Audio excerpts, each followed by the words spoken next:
Oh là là. Alors, donc, voilà, donc je disais que je n'ai rien contre, rapidement, contre Alain-Claude Bizet. Moi, je parle de façon démocratique et j'essaie d'être objectif. Voilà. Monsieur Alain-Claude Bizet, je disais, est dans son rôle. Mais malheureusement, il est dans son rôle. Il est dans son rôle.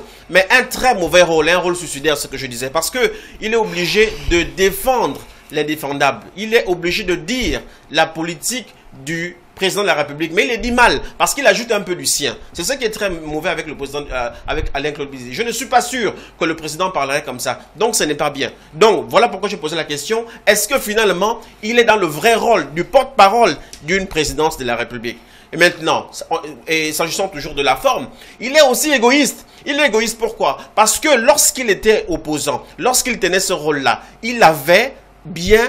Il avait des choses qu'il avait faites. Lorsqu'il était au bûcheron, la dame l'a relevé tout à l'heure, il y a pas mal de choses qu'il reprochait de façon virulente, voilà, lorsqu'il était dans l'opposition. Imaginez un seul instant avec sa politique individuelle, parce que lui, quand vous regardez bien la politique de Bizet, ce n'est même pas sur le contenu, quand vous regardez bien, de l'Union nationale, mais c'est sur les personnes. Lui, il vient sur le président de l'UGD, il vient sur les personnes. Lui, il ne réagit que comme ça, il attaque sur les personnes. Ça veut donc dire quoi, Franck Mengue, quand même, ça veut donc dire quoi, en fait, je termine. Si, non, ça veut donc dire quoi? Je souhaite que vous gardez la parole pour vous aider, mais je rappelle quand même que la question qui a été posée par les journalistes concernait directement M. Zakari Miboto en tant que président du parti, puisque c'est lui qui est accusé aujourd'hui de faire dans une gestion familiale. Oui. Et donc, est-ce que M. Alain-Claude Bizet n'a pas répondu en parlant directement Vous m'amenez à réagir sur le contenu. Là, j'étais encore de réagir sur la forme. Pour la forme, pour vous dire que, pour lui, c'est un béni. Oui, c'est un, comment vous appelez ça? Voilà, c'est un peu un béni. Pourquoi? Parce que lui, quand vous l'amenez sur les personnes, il est très fort. C'est-à-dire qu'il prend tous les petits secrets, tous les trucs, et il remonte ça. Alors que lui-même, il sait qu'il est aussi comptable de pas mal de choses. C'est une politique assez égoïste. Maintenant, si vous m'amenez à parler de contenu, bien sûr, la première faute, c'est à l'Union nationale qui a mis sur la place publique leur problème. On va prendre un téléspectateur. Allô, bonsoir. Allô? Oui, bonsoir, monsieur, nous vous écoutons. Oui, bonsoir. Bonsoir, je salue tout le monde, M. Samson et toute l'équipe. Oui, mais vous savez, il disait fait la politique du ventre. Il n'y a pas que il disait. Quand vous regardez au Gabon, la plupart des politiciens sont des politiciens du ventre. C'est-à-dire que lorsqu'on est à ce niveau, lorsqu'on est dans un camp, il faut défendre le camp, même si ce camp-là fait mal, uniquement tout simplement parce que on veut se remplir le ventre. Donc, c'est ce jeu-là qu'il joue. Mais moi, j'aimerais revenir sur le problème de Mimboto au niveau de l'Union nationale. Oui.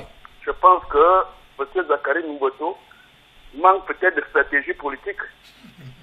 Et c'est ça qui tue la plupart de nos opposants. Vous savez, lorsque vous regardez le poste de secrétaire exécutif était occupé par qui? C'était un autochtone du Wellington.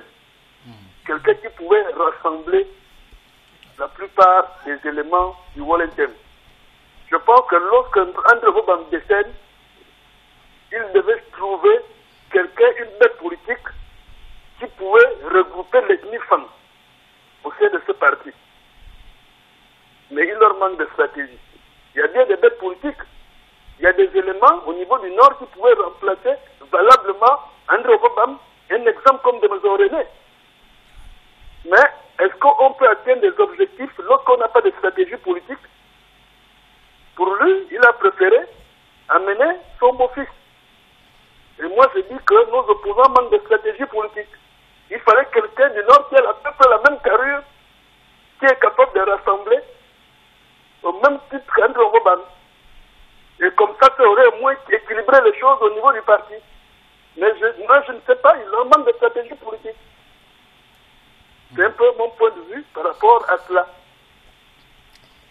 Merci, monsieur. Restez des notes sur la radio-télévision Nazareth. Je le réitère, nous émettons de Libreville au Gabon. Dans quelques instants, nos invités vont faire leur entrée sur ce plateau. Mais avant, messieurs, pourra évoluer un tout petit peu dans ce débat, à revenir sur les dernières réactions de ce lundi.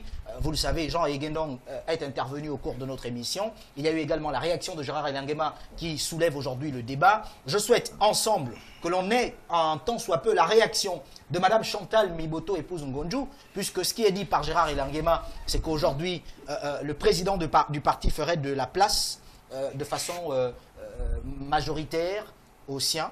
Et donc, ensemble, on va essayer de recueillir l'avis de Mme Chantal Miboto, en espérant que cette dernière nous réponde. Voilà. On a le téléphone qui sonne, et on ne va pas... Madame Chantal Miboto, bonjour. Bonjour, monsieur. Pardon pour le dérangement. Je sais que, malheureusement, moi, je n'ai pas souvent l'habitude de prévenir avant d'appeler. Mais bon, vous êtes en direct, je préfère vous le dire déjà. Nous sommes sur la radio-télévision Nazareth, à l'émission News TV. Vous le savez, vous avez certainement regardé l'actualité avec nous. Monsieur Gérard Elangema parle d'une grande partie de l'Union nationale donnée pratiquement aux proches du président du parti, tels que Paul-Marie Ngonjou, qui est aujourd'hui son gendre, sa fille Chantal Miboto, épouse Ngonjou, vous-même d'ailleurs en ligne, et puis certaines autres personnalités.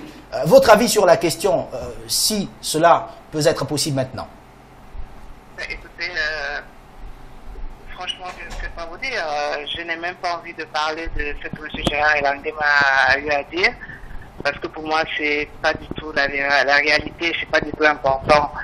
Et j'estime que c'était beaucoup plus dans le cadre de nuire. Ce que Gérard Elangema a oublié de dire, c'est que cette nomination a été faite à l'époque de M. André Baobab, et que c'est M. André Baobab qui a décidé que M. Paul-Marie Ngonjou soit secrétaire exécutif adjoint, que Mme Chantal Miboto Ngonjou soit trésorier adjoint du parti, etc., etc., comme il en avait décidé à l'époque pour d'autres personnes. Mais nous sommes dans un contexte aujourd'hui où chacun a son agenda et bon, il faut peut-être essayer d'établir sur les personnes qui peuvent gêner les uns les autres par rapport à ce qu'ils ont envie de faire. Moi, c'est tout ce que je pourrais vous dire. Et je vous avoue en toute franchise que c'est tellement peu important pour moi ce que pense Gérard Elangema que je n'ai pas du tout envie de m'attarder là-dessus. Ça serait d'accorder trop d'importance et accorder trop d'importance à ces racontars.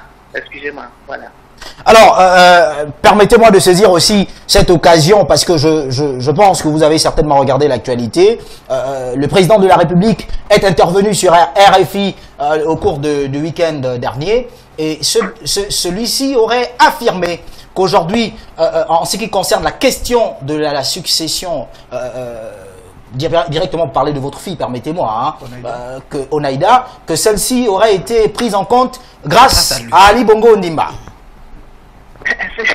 Excusez-moi, je suis obligée de rigoler, c'est une contre-vérité énorme, c'est même une aberration. Ma fille a été reconnue bien avant sa naissance par son père, et je ne vois pas comment lui, il peut la mettre dans l'héritage. J'ai suivi ça, tout comme vous, sur RFI, et j'avoue que j'ai éclaté de rire, et je me suis dit, oh le pauvre, tellement argument. Et c'est triste qu'à ce reste de responsabilité, on ne sache pas dire la vérité et qu'on soit spécialiste des contre-vérités. C'est tout à fait dommage pour Ali Bongo Ondimba, mais je ne vois pas comment lui, il aurait pu se permettre de mettre Onaïda dans la succession. Voilà ce que je peux vous dire à ce propos. Alors, puisque le président a offert une partie, sinon sa part d'héritage, selon certaines indiscrétions, vous avez également, vous, décidé d'offrir la résidence Maïcha. Est-ce que je pourrais avoir une suite? Le président, enfin, Ali Bongo ne peut pas offrir une part d'héritage qu'il n'a pas. Excusez-moi de le dire, c'est encore là aussi une manipulation de sa part. Ali Bongo ne peut pas offrir une part d'héritage qu'il n'a pas, puisque la succession n'est pas encore liquidée. Ça, c'est le premier point.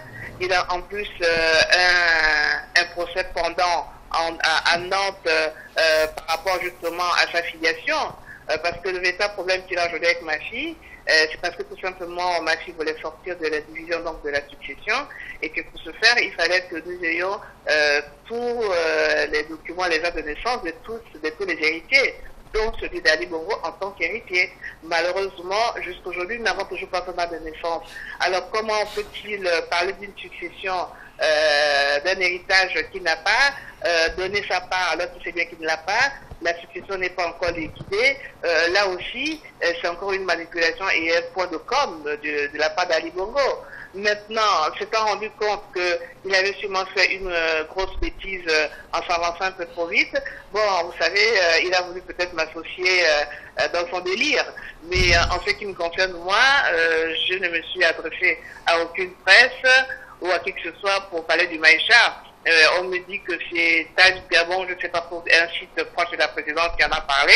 Bon, tout le monde sait que Taj Gabon est aux ordres et que la spécialité de Taj Gabon, c'est les tox et c'est vraiment raconter n'importe quoi. Donc, je ne me sens pas du tout concerné par cela.